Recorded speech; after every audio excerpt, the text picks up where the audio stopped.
Hey, welcome back to American National Government. You guys know who I am. I know who you are.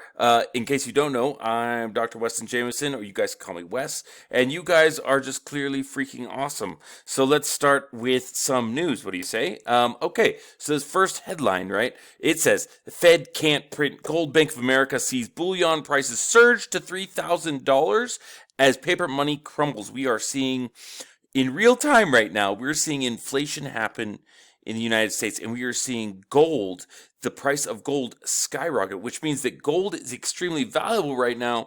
You know what's not as valuable? Your dollar. Yeah, everything's changing, and it's not exactly for the best. One thing I worry about is what happens to jobs, especially as the price of oil just flattens out right now. It's negative. They're talking about where all the oil is being created and refined in this country. Typically, it's in Texas. And you guys know me. I'm from Texas. I freaking love Texas. So, yeah, seeing this happen to my friends and family, it's a really sad thing. So we will hope for the rebound. We'll always need oil. It's not like oil's going away. So, people will be buying oil in the future. And right now, oil's on Monday when it dropped to negatives, people bought in that there was a slight surge, but this still means that there's not enough oil demand in the market for the price to go up. Wow. Again, right? Remember at the beginning of the semester, we talked about World War III and perhaps World War III happening. Well, now, again, we're seeing it again. At the end of the semester, Trump has ordered to shoot down and destroy any Iranian gunboats if apparently they've been harassing American ships. But it makes sense. So if you could stop it, stop it. We'll see if this happens. This could be just a distraction to the COVID thing. So, we'll see how it plays out. The response from Iran, I think, is pretty interesting. So again, Trump says he's going to shoot down gunships. And what does Iran say? They say U.S. should save itself from coronavirus by not bullying others. And obviously, they don't like us and we don't like them. And, our governments, not necessarily the people. I think Iranian people have been pretty nice to me in my life. But, we'll find out where our governments take this. And it is on us to say something if you don't believe that this should happen, too. Because you remember, we control our government. So, as best we can. One last little bit, especially when it comes to international news. I don't know if you guys have heard this, but apparently Kim Jong-un, the leader of North Korea, not North Carolina, could be North Carolina too, but North Korea is ill. He fell ill after a surgery from a few weeks ago.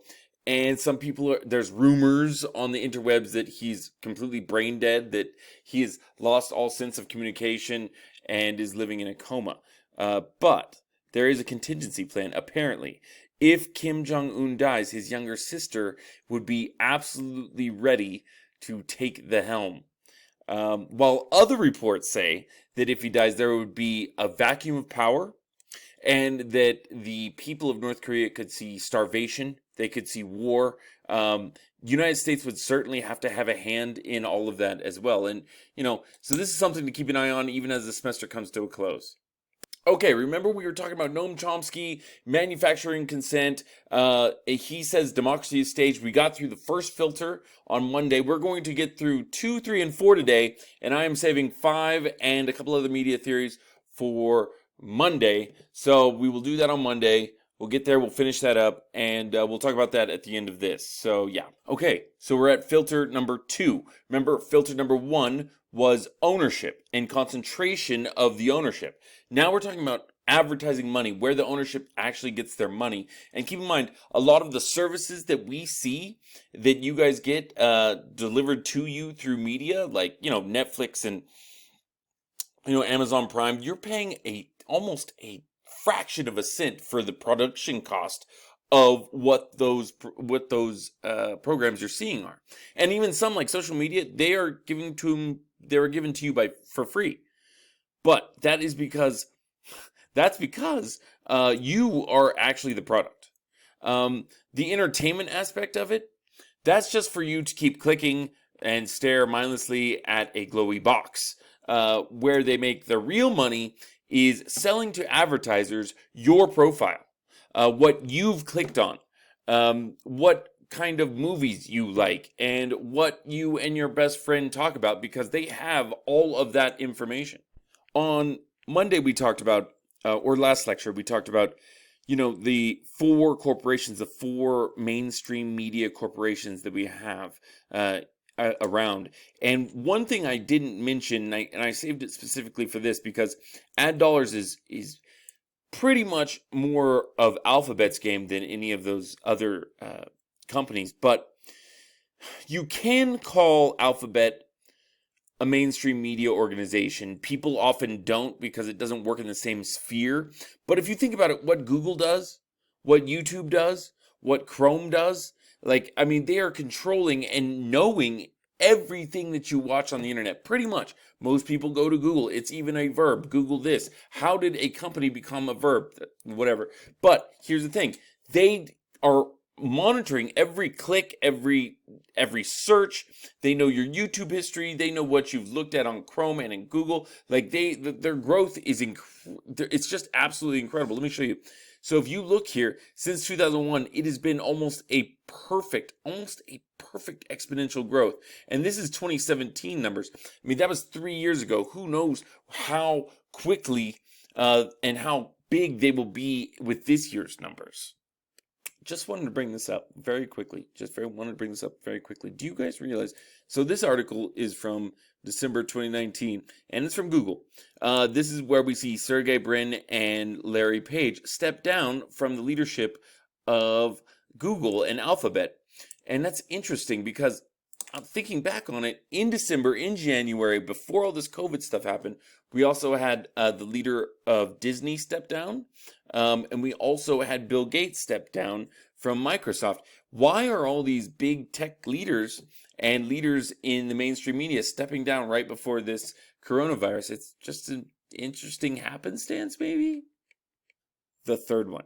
Okay, filter number 3, right? Okay, the media elite. What do I mean by media elite? Well, we'll get to that. But first, I want to show you why Chomsky says that the elites in media are a part of this filter, because they determine what you see. And if there's only a few of them, then they can all work together. Journalism cannot be a check on power. The system encourages complicity, and let me tell you how and why. Number one, the leadership is based into a heads of 3, right? That is, a triumvirate means just a 3-headed beast or a 3-headed leader. You're talking about corporations, you're talking about governments, and you're talking about institutions. Now, institutions also, we're talking about academia. We're talking about colleges, in which I work for, right? So maybe I'm a part of this too, but I'm trying not to, I'm trying to inform you guys rather than deceive you, right? So corporations, governments, institutions, they work together, they share things. When you see an interview on Fox News, or you see it on CNN, or you see it on MSNBC, it doesn't matter where you see it, that person being interviewed was chosen for a reason, or they were coached to say exactly what the media wants them to say, be that Fox News, be it CNN, be it MSNBC. They were absolutely 100% coached. So, and also leaks from the government, those leaks, they're there for a reason. The government leaks things to let the public know certain things, and that they want you to know. The fourth one, perhaps the scariest one too. This is the one that really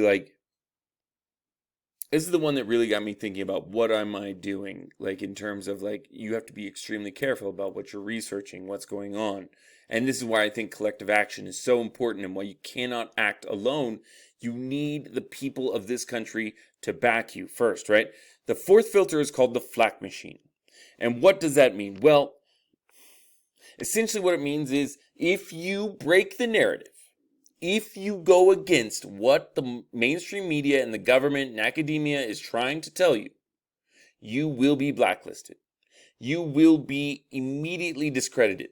They will find things on you, or make stuff up if they have to. And we've seen that too. As a matter of fact, talking about making things up, does anybody know who this cat is?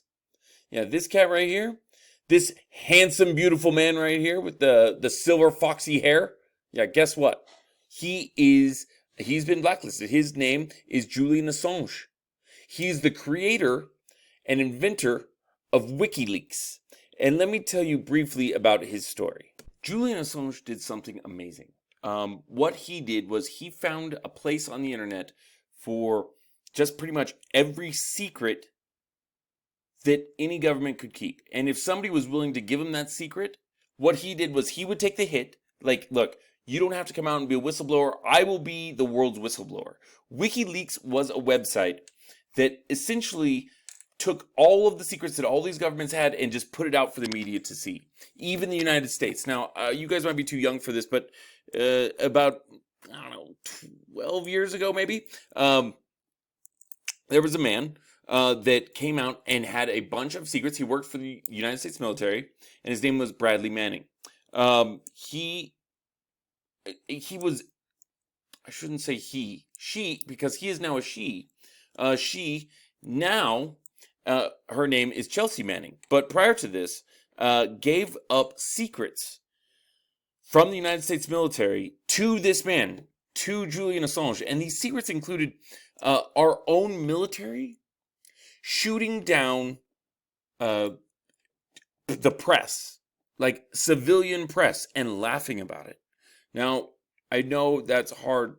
That's a hard thing to say, and it's true though. It happened, and you can Google it, you can YouTube it if you'd like. It absolutely happened, and WikiLeaks was the first one to publish it, and I can tell you, it really upset our government. It really upset our own government.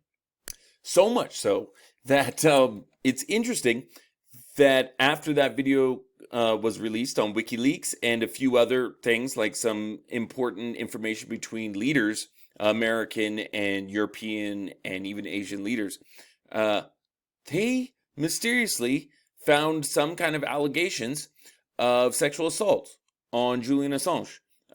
Claims that he has said are false, and that he's being persecuted politically. So what he did was he ran from Switzerland and found asylum at an Ecuadorian embassy in London. Now, when you're in an embassy, you are on the property of whoever's country that is. So even though he was in London, and the Scotland Yard and the London police, they wanted to arrest him, they had no jurisdiction in the Ecuadorian embassy. And there he remained.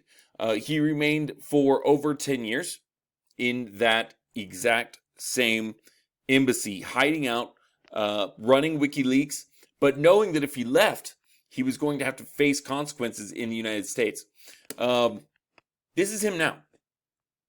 He was shoved out of the Ecuadorian embassy kicked him out because apparently he had failed to shower. He essentially went insane.